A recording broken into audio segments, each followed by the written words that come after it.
Hello and good afternoon, and welcome to July 6th Lunch and Learn, Chat and Chew with Sandra, your RDN, where I dish out your weekly dose of nutrition and wellness news for your mind, your body, and your soul.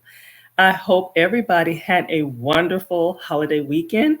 Many of us had a 3-day weekend, so we had a lot going on barbecues, cookouts, just maybe cooking inside because the weather didn't permit, birthdays, traveling. So, theme parks. I went to SeaWorld on Sunday. So, hopefully, everybody had a wonderful, wonderful weekend. And I thank you all for tuning in live with me on Tuesdays. I really do appreciate you taking a little time, a little break in your schedule to just, get a little information that'll help you move forward.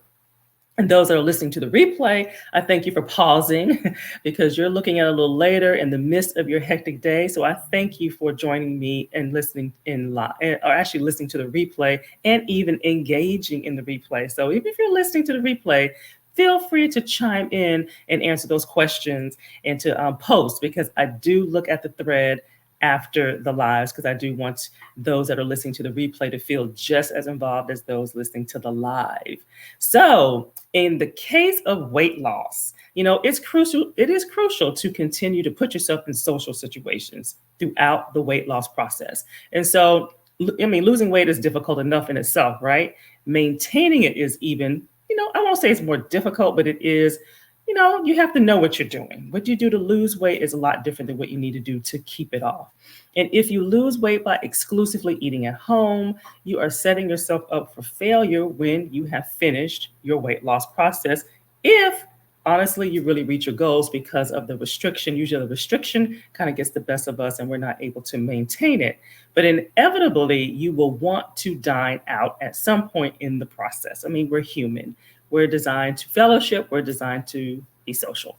So, as those of you are chiming in, I see people chiming in, please introduce yourselves. And one of the things that I am going to do is get my windows set up. So, as people are logging in, please feel free to tell me your name, where you are tuning in from. And so, once I get my windows set up here, I'm able to see your names and I'm able to see comments. And so give me just a moment here because I have 3 windows that I need to set up. Was 2, now it's 3. So I guess that's a good thing, right? I have audience in 3 different groups. So that is a blessing. All right, so everything is set up. So again, as you are tuning in, please feel free to just say hi to me, where you're tuning in from, and how the weather is. I know down here in Orlando, Florida, we are expecting some showers from hurricanes, but we don't really know how severe it's going to be. We're praying that it's not severe, and but we won't know until later on today.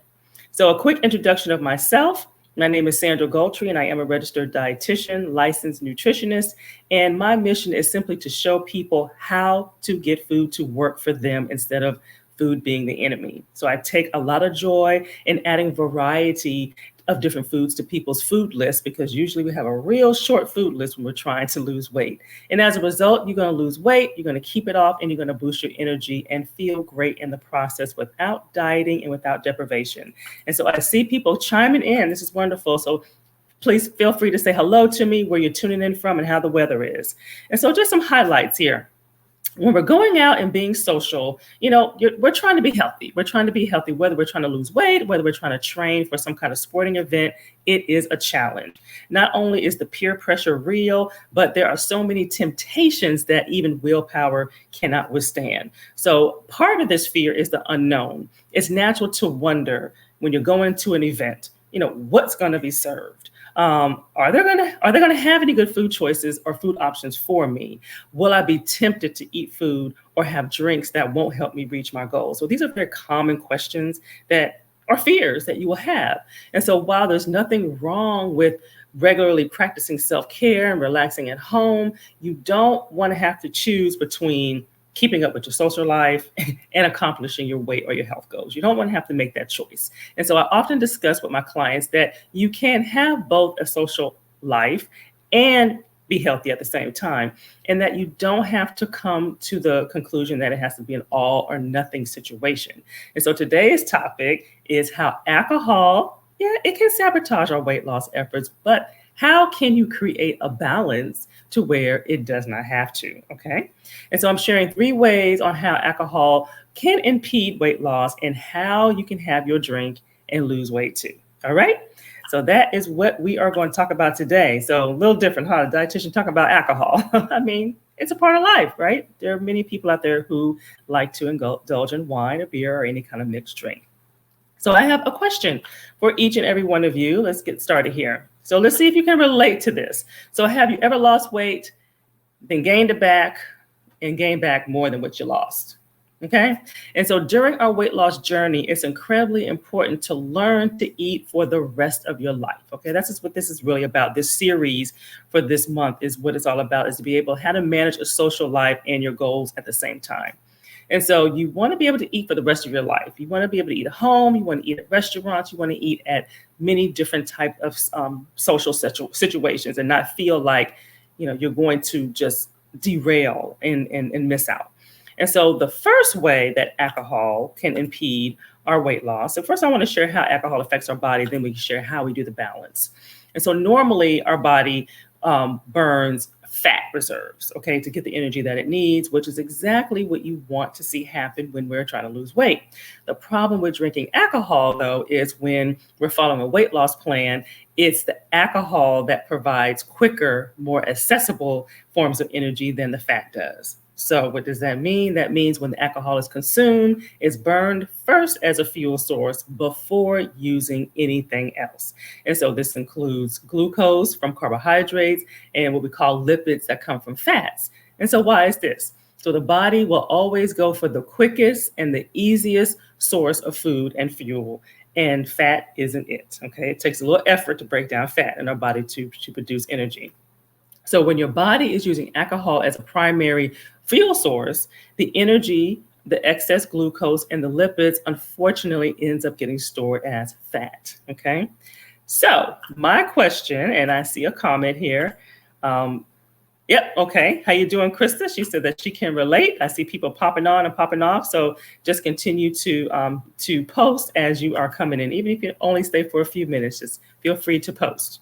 And so my question is, are you surprised to hear that the primary source of energy for our body is alcohol? That's what's going to get burned first. Okay.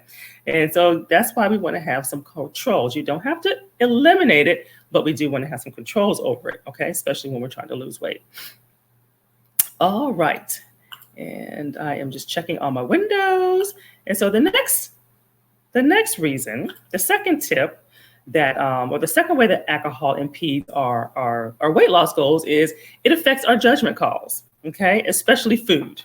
So even the most committed diet fan, okay, will have a hard time fighting the urge to indulge when you're intoxicated. I mean, it just happens. You don't have to be sloppy drunk and stuff like that. You can still be, you can still know what's going on, but we are, a little intoxicated. So it does impede our train of thought. And so alcohol lowers our inhibitions and it can lead to poor decision-making in the heat of the moment. Okay. So especially when it comes down to food choices. So however, the effects of alcohol surpass even in social drinking etiquette. Okay. So it even surpasses social drinking etiquette. And so studies continue to support that alcohol can actually trigger hunger signals in the brain. So it leads us to an increased urge to want to eat more at some point. It may not happen initially, but eventually, as the evening progresses, you'll find yourself munching here, munching there, eating more. Okay. And I do see a few comments, and I'm gonna post this question while I'm seeing comments. Okay. So I see some people say that they are surprised. And hi, Stacia. That's one of my Soras. And so she is watching. Okay, awesome. Watching the weather. And so my question to you all is, when you indulge in alcohol, how does it affect you? Because it does affect people different ways. So for some people, it allows them to eat more. Some people, it allows them to eat less. So I'm curious to see how it ranks here with the people that are on the call. Does it have you eat more or does it have you eat less? Okay. Let's see here. Our next topic. So the third way that alcohol impedes our weight loss is it can negatively affect our sleep. Okay, so anybody who knows me and anybody who has been following me knows that I am very big on self-care, and sleep is like the number one thing on my list because it's one of the things that most people deprive themselves of, and we don't realize how many things in the body that sleep affects, pretty much everything. And so an estimated number of about 20% of Americans have an alcoholic drink to help them fall asleep. Okay, this is according to the National Sleep Foundation. So about 20% of Americans have some form of an alcoholic drink to help them fall asleep. But while the booze and snooze effect can prompt sleepiness, it tends to sabotage the quality, okay, of the overall sleep. All right. So you may fall asleep a little faster, but it is going to impede you while you're sleeping. And so that is because you can interrupt the rhythm, the sleep cycle, that wake sleep cycle that we have, and it blocks the restorative REM sleep. Okay. And it can aggravate breathing problems. So if somebody who has breathing problems like asthma or COPD, or they're on a CPAP or anything like that, sleep apnea, it will aggravate those type of breathing problems. And then sleep deprivation, whether it's from lack of sleep or impaired sleep, can lead to an imbalance of hormones related to hunger, satiety, and fat storage. So therefore, when we're sleep deprived, we tend to we think about food more. We want to eat more, we want to munch more. That just kind of goes hand in hand, right? So my next question, I'm going to post. So, okay, we have some eating less. I see some people chiming in saying they're eating less. Okay, awesome. Now, let's see here. What is your primary reason for having alcohol in the evening? Okay. And so a nightcap. You want to wind down from work is another reason, just because, or not applicable. So meaning you're not a drinker. So you're not a drinker, or you tend to not have anything to drink before you go to bed. So what is maybe one of your reasons for wanting to have an alcoholic beverage in the evening? And if you don't have one, or if there's another reason other than I've listed, please post it. So maybe as a nightcap to kind of slow things down, as a wind down from a stressful day at work. Okay, that's a very common one. Well, just because. So share with me where you fall in that. Okay, work wind down. I see that one. That's a good one.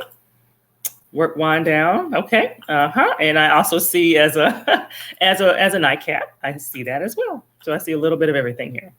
All right. So let me get back to my banners, and we are going to talk about how to have your drink and to lose weight too. So how do we balance the two? That's really what it's all about. How do we balance the two? And so while cutting alcohol completely out of your diet isn't necessary, but if you're not a drinker, don't start. I'm not promoting that.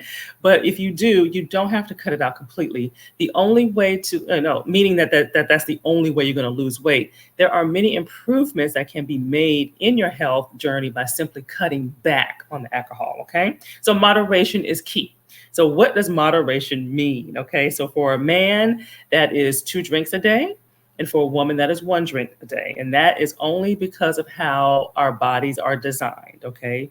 The way the body breaks down alcohol, men have more of the enzymes to break it down than women do. So yes, we know women, can drink, but it's just the way that our bodies are designed.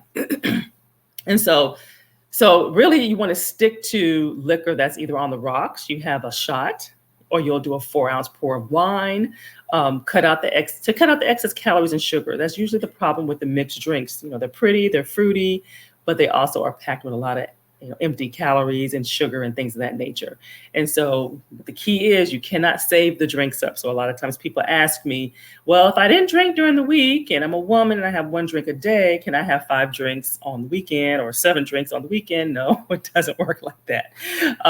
So it's almost like vacation time. You got to use it or you lose it. So you want to make sure that you're in moderation, and really not just for weight loss, just for overall health, because this is what drinking in moderation means for health, for heart health. So drinking can have some health benefits if it's red wine and things like that. So in moderation, all right? And so my question for you is, or my statement to you is, if you need help with getting a jump start on eating healthier, or if you need some ideals on how to eat prior to social events, because that's one thing that's important. You don't want to show up to an event hungry, okay? Especially if you're going to drink, because of course that's going to heighten the effects of the alcohol. But we want to make sure that you're eating well and that you're not showing up on an empty stomach at events. And I see some comments here. Not much of a drinker, but sometimes I have one sitting by the patio with your hubby. Now, thanks for sharing that, Stacy. Yep. Absolutely. And if you're drinking less than one drink a week, then you really don't have anything to really monitor, because you're doing less than what's considered moderate drinking. Okay. And so in order to help you on this journey, because again, you don't want to show up to any event. We're talking about social events for this entire month of July, and we don't want to show up to events starving, whether we're drinking or not drinking. Okay, we want to make sure that we are fueled. And so I invite you to download my meal plan and guide, and it's simply called Jumpstart Your Weight Loss and Boost Your Energy Levels. And so you will have 3 days to see some nice layout of some breakfast, some lunch, dinners, and some meals that are easy, that are fast, but yet that will give you what your body needs to get you through the day. And so therefore you can use that as a baseline to kind of, okay, well, if I'm going to an event for lunchtime, then you can eat the breakfast and then you'll have lunch at your event. If it's an evening event, then you have your breakfast and your lunch and maybe a snack. It depends on how late it is. And then therefore you're not showing up starving, and then you're able to really enjoy without feeling like you got to pay the price for it the next day or the next several days. All right. And so I will look for any comments here. So definitely let me put this same URL in the chat. I think somebody just asked me about that, because I realize you all cannot click on the banner. And so here it is to check it out, free download. So I encourage you to check it out. And so this concludes what I have for this week. Thank you for tuning in live. And next week, we're going to continue this, how to manage your social life without gaining weight and maintaining your health goals. And we are going to talk about dining out. And so how you can dine out, 4 keys to how you can enjoy dining out without the unwanted weight gain. All right. So stay safe. And those of us who are in this hurricane path, stay safe, keep your family safe, get prepared. If you haven't got your vaccine, get your vaccine and continue to wear your mask. Stay prayerful and have a great rest of your day. Bye-bye.